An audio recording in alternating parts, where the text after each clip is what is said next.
வணக்கம் நண்பா. யூஸ்வலாக பார்த்தோம்னா ஒரு புது கார் வாங்க போகிறாங்க அப்படிங்கிற ஒரு தாட்டில் இருந்தோம்னா அவங்களோட ப்ரிஃபரன்ஸில் கார் எடுக்கும்போது காரோட சன்ரூஃப் வந்தால் நல்லா இருக்குமே அப்படிங்கிற ஆப்ஷன் நிறைய பேர் எதிர்பார்ப்பாங்க. அதில் எந்த ஒரு டவுட்டுமே கிடையாது. ஏன்னா இந்தியாவில் ஒரு 4 கார் சேல் ஆகுதுன்னா அதில் ஒரு கார் சன்ரூஃப் இருக்கிற காராக தான் சேல் ஆகுது அப்படிங்கிற ஒரு டேட்டா சொல்லுது. அந்த அளவுக்கு நம்ம மார்க்கெட்டை பொறுத்த வரைக்கும் சன்ரூஃப் இருக்கிற கார்களை ரொம்ப விரும்பி எடுக்கிறாங்க அப்படிங்கிற டேட்டா இப்போ சொல்லிட்டு இருக்கிறாங்க. ஸோ இந்த சன்ரூஃபுக்கு பின்னாடி என்னென்ன விஷயங்கள் பாசிட்டிவாக இருக்குது, உண்மையாலுமே இந்த சன்ரூஃப்க்கு இருக்கிற கார்களை எடுத்தா ஒர்த்தா இருக்குமா, இதுக்கு பின்னாடி என்னென்ன பிரச்சனைகள் இருக்குது அப்படிங்கிற எல்லா விஷயத்தை பற்றி தான் இன்னைக்கான வீடியோவில் நம்ம டீட்டெயிலாக பார்க்க போகிறோம்.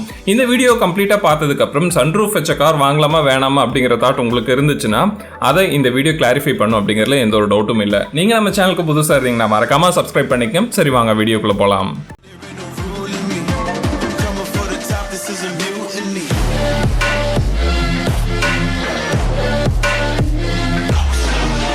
நண்பா, ஸ்டார்டிங்கில் சொன்ன மாதிரி தான் சன்ரூஃப் இருக்கிற கார்கள் அப்படின்னு சொன்னோம்னா இந்தியாவை பொறுத்த வரைக்கும் 4ல் 1 கார் வரைக்கும் மினிமமாக சன்ரூஃப் இருக்கிற கார்களை சேல் ஆகுது. இந்த ரேஷியோ அப்படிங்கிறது ரொம்ப ரொம்ப அதிகம். சன்ரூஃப் அப்படின்னு எடுத்துக்கிட்டோம்னா நிறைய பேருக்கு அது ஒரு சூப்பரான எக்ஸ்பீரியன்ஸ் கொடுக்குது, வண்டிக்கு ஸ்டைலிங்காக இருக்குது அப்படின்ட்டு நிறைய விதமான அட்வான்டேஜஸ் நம்ம சொல்லலாம். அதில் முக்கியமான விஷயமே இந்த ஸ்டைலிங் தான். சன்ரூஃப் இருக்கிற கார்கள் மோர் ஸ்டைலிங்காக இருக்குது அப்படின்னு சொல்லிட்டு கஸ்டமர்ஸ் நிறைய பேர் ஃபீல் பண்ணுறதா இதுக்கோட டேட்டாவும் இருக்குது. ரெண்டாவது விஷயம், சன்ரூஃப் எப்பவுமே ஃப்ரெஷ்ஷான ஏரை கேபின்குள்ளே கொண்டு வருது டிரைவ் பண்ணும்போது. அது மட்டும் இல்லாமல் ஒரு ரொமான்டிக்கான ஆம்பியன்ஸை சன்ரூஃப் கிரியேட் பண்ணுது அப்படிங்கிறது நிதர்சனமான உண்மை. மூணாவது முக்கியமான விஷயம் என்னன்னா, இப்போ வண்டியில் டிரைவ் பண்ணிட்டு இருக்கிறோம், வெளிக்காற்று நமக்குள்ளே வரணும்னு எதிர்பார்க்கும் போது விண்டோவை இறக்கும் போது கண்டிப்பாக டயரோட நாய்ஸ், இன்ஜினோட நாய்ஸ் கேபின்குள்ளே கேட்கறதுக்கான வாய்ப்புகள் இருக்குது. ஆனால் சன்ரூஃபை ஓப்பன் பண்ணும்போது இந்த நாய்ஸஸ் பார்த்தோம்னா அந்த அளவுக்கு கேட்காம இந்த நாய்ஸஸ் கட் டவுன் ஆகிட்டு நமக்கு ஃப்ரெஷ்ஷான ஏர் உள்ள கிடைக்கிறதுக்கான வாய்ப்புகள் நிறையவே இருக்குது. அது மட்டும் இல்லாமல் முக்கியமான 4வது பாயிண்ட் எதுன்னு தெரியுமா? ஒரு மழை பெய்யுது, சன்ரூஃப் பார்த்தோம்னா எப்பவுமே சன்ரூஃப்னு சொல்ல மாட்டாங்க, 3 ரூஃபோட அட்டாச்சாக தான் இருக்கும். 3 ரூஃபை மட்டும் ஓப்பன் பண்ணி விட்டுட்டு நம்ம பார்க்கும்போது அந்த காரில் உட்காந்துட்டு இருக்கும்போது அந்த அழகா மலைத்துளிகள் அந்த கிளாஸ் மேலே விழுகும்போது அதை உள்ளிருந்து பார்க்கும்போது இட் ஃபீல் வெரி ஆசம். அது மட்டும் இல்லாமல் ரொம்ப ரொமான்டிக்காக இருக்கும் அப்படிங்கிற மாதிரியும் நிறைய கருத்துக்களும் வந்திருக்குது. அது மட்டும் இல்லாமல் இதுதான் ரொம்ப முக்கியமான பாயிண்ட்.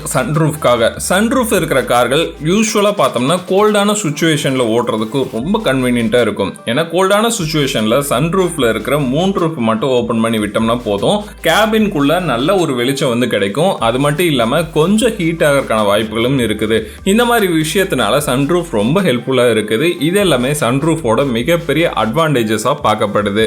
சரி, ஓகே நண்பா, இது எல்லாமே அட்வான்டேஜஸாக ஒரு பக்கம் இருக்குன்றோம். நெகட்டிவ் சைட்ஸ் அப்படின்னு நம்ம எடுத்து பார்த்தோம்னா சன்ரூஃப் அப்படிங்கிறது இன்டைரக்டா வண்டிக்கு நிறைய விதமான டிஸ்அட்வான்டேஜஸ் கொடுக்குது அப்படிங்கிறதுல எந்த ஒரு மாற்று கருத்துமே இல்லை. ஒரு புது கார் வாங்குறோம், சன்ரூஃப் இருக்கிற காரா பார்த்து வாங்குறோம் அப்படின்னா பர்டிகுலரா பார்த்தோம்னா ஒரு ஹாட் கிளைமேட் இருக்குது, சிட்டிஸ்குள்ள ஓட்டுறாங்க அப்படின்னா இந்த சன்ரூஃப் யூஸ் பண்ணாம போறதுக்கு வாய்ப்புகள் நிறையவே இருக்குது. சன்ரூஃப் ரொம்ப சூப்பரான ஒரு விஷயம் தான், இல்லைன்னு சொல்லல. ஆனா ஹை ஸ்பீட்ல ஓட்டும் போது சன்ரூஃபை ஓபன் பண்ணி வைக்க முடியாது, அதனால வண்டியோட ஏரோடைனமிக்ஸ் பாதிக்கப்படும். மூணாவது, சன்ரூஃப் அப்படிங்கிறது கம்ப்ளீட்டா கிளாஸ் தான் அந்த இடத்துல ஃபிக்ஸ் பண்றாங்க. இது உடையறதுக்கான வாய்ப்புகளும் இருக்குது. அப்படி இது உடைஞ்சதுன்னா ரீப்ளேஸ்மெண்ட், அதுக்கப்புறம் இதுக்கான ரிப்பேர்க்கான காஸ்ட் அப்படிங்கிறது ரொம்ப எக்ஸ்பென்சிவா இருக்குது அப்படிங்கிறது ரொம்ப முக்கியமான ஒரு பாயிண்டா இருக்குது. 4வது விஷயம், சன்ரூஃபை பத்தி முக்கியமா சொல்லக்கூடிய ஒரு விஷயம் என்ன தெரியுமா? சன்ரூஃப் மைலேஜை அஃபெக்ட் பண்ணும் நண்பா. ஆனா அது ரொம்ப மேஜரான அளவுக்கு கிடையாது, மைனூட்டா ஒரு சில அளவுக்கு மைலேஜ் சன்ரூஃப் இருக்கிற கார்கள்ல அஃபெக்ட் ஆகுது. அது எப்படி அப்படின்னு கேட்டீங்கன்னா, நார்மலான கேபின் இருக்கிற கார்களை கம்பேர் பண்ணும்போது சன்ரூஃப் இருக்கிற கார்களுக்கு எலக்ட்ரிக் மோட்டர் வைக்கணும், அதுக்கான கிளாஸை ஃபிட் பண்ணணும், சன்ரூஃபோட அசம்பிளிஸ், இது எல்லாத்தையும் சேர்த்து அப்ராக்சிமேட்டா, அதாவது ரெகுலரான சன்ரூஃப் போடும்போது 25 to 35 கிலோ வரைக்கும் ஆடப் ஆகுது. அதுவே பேனரோமிக் சன்ரூஃப் நீங்க போடுற மாதிரி இருந்துச்சுன்னா அரௌண்ட் 90 கிலோகிராம்ஸ் வரைக்கும் வெயிட் ஆடப் ஆகுது. ஸோ இந்த வெயிட் ஆடப் ஆகும்போது இதுக்கான ஃபியூல் கன்சம்ஷன் அப்படிங்கிறது கார்ல கொஞ்சம் அதிகமாக தான் இருக்கும். அடுத்தது, சன்ரூஃப் ஒரு முக்கியமான பாயிண்ட் என்ன தெரியுமா? ஹெட்ரூம் வந்து ஒரு வண்டியில் ரொம்ப ரொம்ப இம்பார்ட்டன்ட். கொஞ்சம் ஹைட்டான பர்சன் வந்து உட்காரும்போது ஹெட்ரூம் எவ்வளோ இருக்குது அப்படிங்கிறத நோட் பண்ணுவோம்.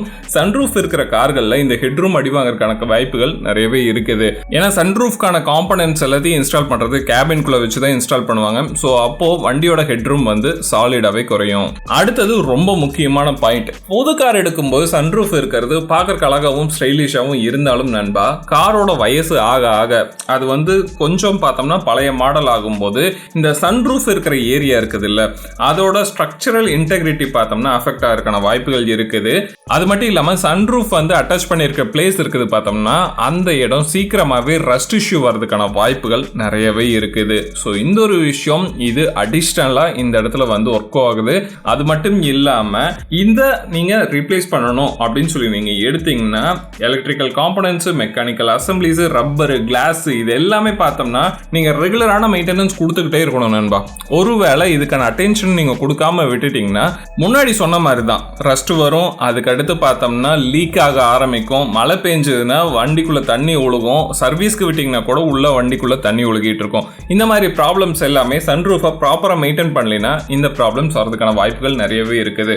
அது மட்டும் இல்லாமல் சன்ரூஃப் இருக்கிற கார்களை நீங்கள் செகண்ட் ஹேண்ட் மார்க்கெட்டில் சேல் பண்ணணும் அப்படின்னு சொல்லி நீங்கள் எடுத்தீங்கன்னா ப்ராப்பராக சன்ரூஃபை பற்றி தெரிஞ்சவங்க இதோட ப்ரைஸை கம்மியாக கேட்கறதுக்கான வாய்ப்புகளும் நிறையவே இருக்குது. ஸோ நீங்கள் ஒரு புது கார் வாங்க போகிறீங்க, அதில் சன்ரூஃப் வேணுமா வேணாமா அப்படிங்கிறது உங்களோட சாய்ஸ் தான். ஆனால் சன்ரூஃப் எடுத்துக்கிட்டிங்கன்னா நீங்கள் எந்த அளவுக்கு பாசிட்டிவ் சைட்ஸை வந்து நீங்கள் பார்க்குறீங்களோ அதே அளவுக்கு நீங்கள் எக்ஸ்பென்சிவாக நீங்கள் அதுக்கு செலவு பண்ண வேண்டியது இருக்கும் அப்படிங்கிறதையும் மைண்டில் வச்சுக்கோங்க. ஏன்னா இதுக்கான மெயின்டெனன்ஸ் கொஞ்சம் மற்றதை விட அதிகமாக இருக்கும் அப்படிங்கிறதையும் மைண்டில் வச்சுக்கோங்க. ஸோ இந்த மாதிரி விஷயங்கள் இருக்குது. ஒருவேளை நீங்கள் கார் எடுக்க போகிறீங்க, அப்போ நீங்கள் சன்ரூஃப் இருக்கிற கார் எடுப்பீங்களா, சன்ரூஃப் இல்லாத கார் எடுப்பீங்களா அப்படிங்கிறத மறக்காம கீழே கமெண்ட் செக்ஷன்ல பதிவு பண்ணுங்க, நானும் தெரிஞ்சுக்கிறேன். இந்த வீடியோ உங்களுக்கு பிடிச்சிருந்துச்சுன்னா எப்போ சொல்ற மாதிரி தான் மறக்காம லைக் ஷேர் கமெண்ட் பண்ணுங்க. இது போல இன்னும் நிறைய வீடியோஸ் உங்களை வந்து நான் சந்திக்கிறேன். அது வரைக்கும் பை.